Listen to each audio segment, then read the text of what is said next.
Dampak judi online semakin mengerikan bahkan sudah memakan banyak korban nyawa. Rata-rata mereka yang terjebak adalah masyarakat kelas bawah dan menengah.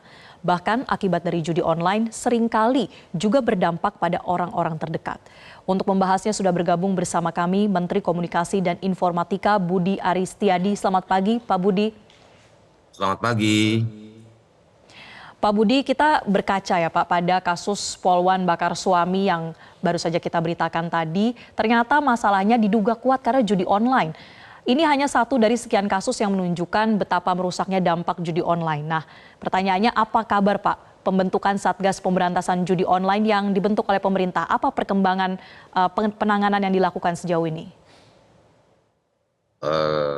Satgas Judi Online, Satgas Pemberantasan Judi Online ini tengah diproses Kemenko Polhukam dan akan sudah sejak minggu lalu diajukan ke Pak Presiden dan akan segera diresmikan pembentukan Satgas Judi Online. Jadi kita tunggu saja dalam waktu dekat ini akan ada pengumuman resmi yang akan dilakukan oleh Kementerian Politik Hukum dan HAM. Yang pasti bahwa judi online ini betul-betul merugikan masyarakat, memberi dampak pada ekonomi keluarga dan merusak mental masyarakat Indonesia. Karena yang paling inti adalah ini adalah contoh bahwa konflik dengan orang-orang terdekat, suami istri, rumah tangga, ini kan kacau balau jadinya. Dan juga secara psikologis memberikan dampak kecemasan dan stres yang berlebihan. Karena itulah kita juga selalu Kementerian Komunikasi dan Informatika ini selalu bertekad sangat serius untuk secara tegas melakukan pemberantasan terhadap judi online. Karena data sejak 17 Juli hingga 10 Juni 2024, kami sudah menutup lebih dari 2,1 juta atau men-take down 2,1 juta situs judi online. Nah, pertanyaannya adalah apakah yang diupayakan oleh Kominfo ini cukup? Menurut saya belum. Karena judi online ini sifatnya satu lintas sektoral, kedua juga lintas negara. Karena itulah kita berkoordinasi juga dengan Kementerian Luar Negeri, karena server-servernya ini kan di luar negeri. Terus sistem pembayarannya dalam hal ini OJK, Bank Indonesia, dan juga aparat penegak hukum khususnya kepolisian dan kejaksaan. Baik. Memang dalam perkembangan terakhir di masyarakat ini, kita Kementerian Komunikasi dan Informatika sudah melakukan semua yang menjadi tugas Kominfo, yaitu melakukan pencegahan atau penutupan di sisi hulu. Tetapi harus ada langkah lain, misalnya soal payment gateway-nya, sistem pembayarannya harus ditangani. Karena judi online ini merupakan kerja bersama. Saatnya seluruh kementerian, lembaga, dan instansi-instansi yang berwenang dalam pemberantasan judi online bersatu padu untuk sama-sama memberikan atau melakukan pemberantasan judi online di Indonesia. Baik. Itu memang Pak Budi, berat, tidak mudah begitu. apa sebetulnya prioritas penindakan? Prioritas penindakan dari Satgas ini apa Pak? Apakah akan menyasar individu yang terlibat sebagai pemain atau sampai ke tingkat platform hingga sindikat dari judi online?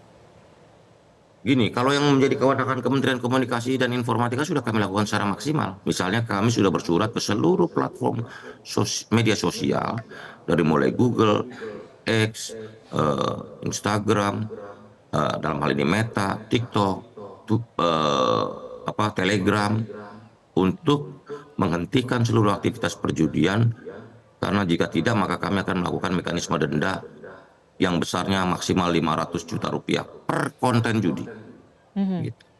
Karena kita didukung oleh berbagai peraturan perundang-undangan, terutama peraturan pemerintah nomor 43 tahun 2023 tentang jenis dan tarif atas jenis PNBP yang berlaku pada Kominfo, di mana di situ ada tentang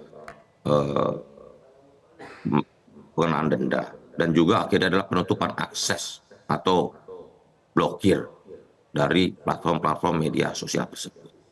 Jadi kesungguhan dari Kementerian Komunikasi dan Informatika ini sudah sangat maksimal yang bisa kita lakukan. Tetapi persoalan judi online bukan hanya ranahnya Kominfo, tetapi juga ranah kementerian dan lembaga lainnya.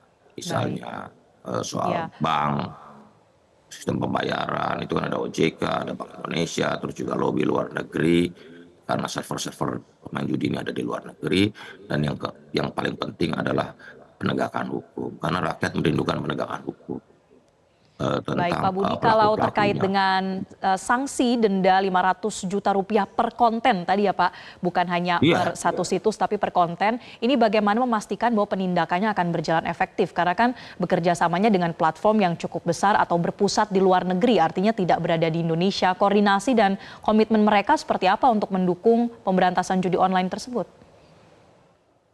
jadi memang kita kan udah memberi bersurat ke mereka sehingga kesungguhan itu juga didukung oleh ekosistem eh, sosial media. Ekosistem mendukung pemberantasan judi online karena kami sudah berkomunikasi dengan semua platform. Mereka berkomitmen juga untuk eh, apa ikut memberantas judi online. Memang yang paling kita tenggarai ini adalah Telegram karena semua sekarang ini mainnya di eh, media sosial namanya Telegram. Nanti kita akan eh, beri peringatan dan sanksi keras karena jika Telegram tidak menutup akses perjudian maka akan kita blok, tidak boleh Baik. beroperasi di Indonesia. Pokoknya intinya Kementerian Komunikasi dan Informatika ini sangat tegas dalam upaya pemberantasan judi online di Indonesia. Karena kasihan rakyat, kasihan masyarakat, kasihan keluarga, korbannya sudah terlalu banyak. Kemarin polisi, keluarga polisi sebelumnya beberapa minggu lalu Letnan Kolonel TNI. Jadi ini merugikan eh, masyarakat Indonesia. Karena Baik. itulah juga kita mengharapkan peran serta dan bantuan masyarakat untuk melaporkan semua aktivitas perjudian yang ada di lingkungan mereka dalam bentuk kanal pelaporan yang sudah ada di Kementerian Komunikasi dan Informatika. Ya.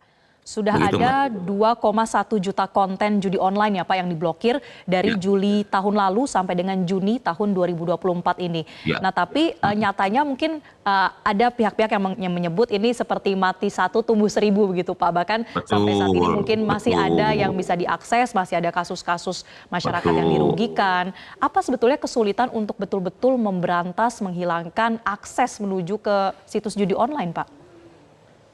Begini, mata rantai judi online ini kan apa? Satu, platformnya, ya.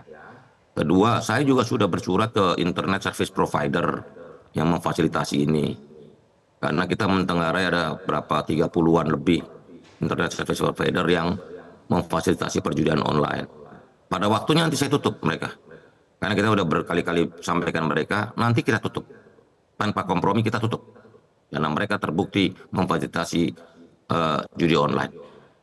Terus selanjutnya apa? Sistem pembayarannya, perbankan, itu kan ranahnya otoritas jasa keuangan. Terus payment gateway-nya, Bank Indonesia, sistem pembayarannya. Jadi memang ini lintas sektoral. Juga bagaimana lobby-lobby Departemen Luar Negeri kita terhadap atau kepada negara-negara tetangga kita. Karena servernya di negara tetangga kita, Kamboja, Filipina, dan sebagainya. Itu loh, Mbak. Ini benar-benar merusak, karena itulah harus menjadi concern bersama. Judi online ini bukan masalah yang ringan. Baik. Pemberantasannya kompleks, perlu kesungguhan hati, perlu kebulatan tekad untuk itu. Kementerian Komunikasi dan Informatika Republik Indonesia sudah melakukan yang bisa kita lakukan atau sesuai kewenangan yang dimiliki oleh Kominfo. Gitu. Yang lain-lain kan kewenangan kementerian lembaga lain, terutama penegakan hukum. Menurut saya sekarang nih dari laporan yang masuk ke masyarakat harus ada yang ditangkap itu bandar-bandar gedenya, biar jerah gitu loh. Bukan hanya bandar-bandar kecil ditangkap, bandar-bandar besarnya karena uangnya dibawa ke luar negeri. Seperti itu. Gitu. Kalau Baik. tanpa penangkapan terhadap bandar-bandar jonggol-jonggol gedenya ini nggak akan genjer. Ini daya rusaknya luar biasa kok judi online ini. Nah, dalam Begitu. ekosistem judi online ini juga Kominfo pernah mengungkap ya Pak Budi bahwa akses ke situs judi online ini terkadang kata kuncinya bukan judi gitu. Ada banyak bahkan ribuan Iya, kata kunci macam-macam dia lain yang ganti-ganti. tersebar. Kita Bahkan udah menginvestasi, ada juga dulu menyusup di gacor. website-website lain. Iya. Ini bagaimana Pak Ya, mengantisipasinya? ya justru itu kita juga memberi peringatan kepada eh, platform untuk sama-sama bekerja sama untuk itu. Karena dia ganti-ganti namanya. Dulu gacor, slot, apa, sekarang ganti, malah gantinya kode-kode sandi yang lain-lain. Tapi pokoknya begini loh, selama kita berkesungguhan hati, bertekad, segala cara yang mereka lakukan pasti akan kita tahu. Negara nggak boleh kalah sama bandar judi online. Gila aja kalau negara kalah sama bandar judi online. Begitu. Karena bukan apa-apa, daya rusaknya. Daya rusaknya ini luar biasa ke masyarakat. Korbannya, kerugian ekonominya, kehancuran keluarga akibat judi online ini. Dampaknya terlalu merusak. Karena itulah pemerintah bertekad sungguh-sungguh untuk melakukan pemberantasan judi online. Kita juga sudah sering dapat masukan bahwa ini aparat penegak hukum harus bertindak ini. Begitu. Ya. Udah waktunya aparat penegak hukum bertindak gitu. Karena itu tuntutan masyarakat. Kalau dari kami Kementerian Komunikasi dan Informatika sudah maksimal yang bisa kita lakukan. Karena tidak bisa lebih lagi kan sesuai kewenangan yang kami miliki begitu. Baik. Pak Budi, satu lagi kalau kita melihat seperti di kasus yang terjadi terhadap oknum polisi tadi ya, atau mungkin di kasus-kasus lain ini ada keterlibatan oknum dari aparat penegak hukum dalam kasus judi online. Bagaimana kemudian Satgas memastikan pemberantasan judi online ini akan tegas dan tidak tebang pilih? Nah, begini, kita pasti tegas dan tidak ada tebang pilih. Itu kan bisa dilacak dari handphonenya, dia main kemana, servernya di mana, itu bisa dilacak kok. Pelaku bandarnya siapa dari pemain judi online itu bisa dilacak kok. Gitu loh. Kemampuan negara dalam melacak itu bisa kok. Karena itu ini kan tinggal kesungguhan hati dan kebulatan tekad untuk memberantas judi online ini. Saya juga menghimbau kepada seluruh kolega saya, ini waktunya kita untuk betul-betul mengatakan berhentilah terhadap judi online. Karena kasihan rakyat, ekonomi keluarga hancur, bangsa juga mentalnya rusak. Ini sangat buruk bagi Indonesia sekarang dan di masa depan. Karena judi ini daya rusaknya dan juga masalah sosial yang ditimbulkannya betul-betul luar biasa besar. Begitu, Baik, Mbak. kita nantikan selanjutnya Pak bagaimana kinerja dari Satgas Pemberantasan Judi Online. Tentu harapannya tidak ada lagi sampai kasus-kasus judi online yang menyebabkan kecanduan bahkan hingga memakan korban nyawa seperti yang terjadi baru-baru ini. Terima kasih Menteri Komunikasi dan Informatika Budi Aristiadi telah bergabung bersama kami. Jelajahi cara baru mendapatkan informasi. Download Metro TV Extend sekarang.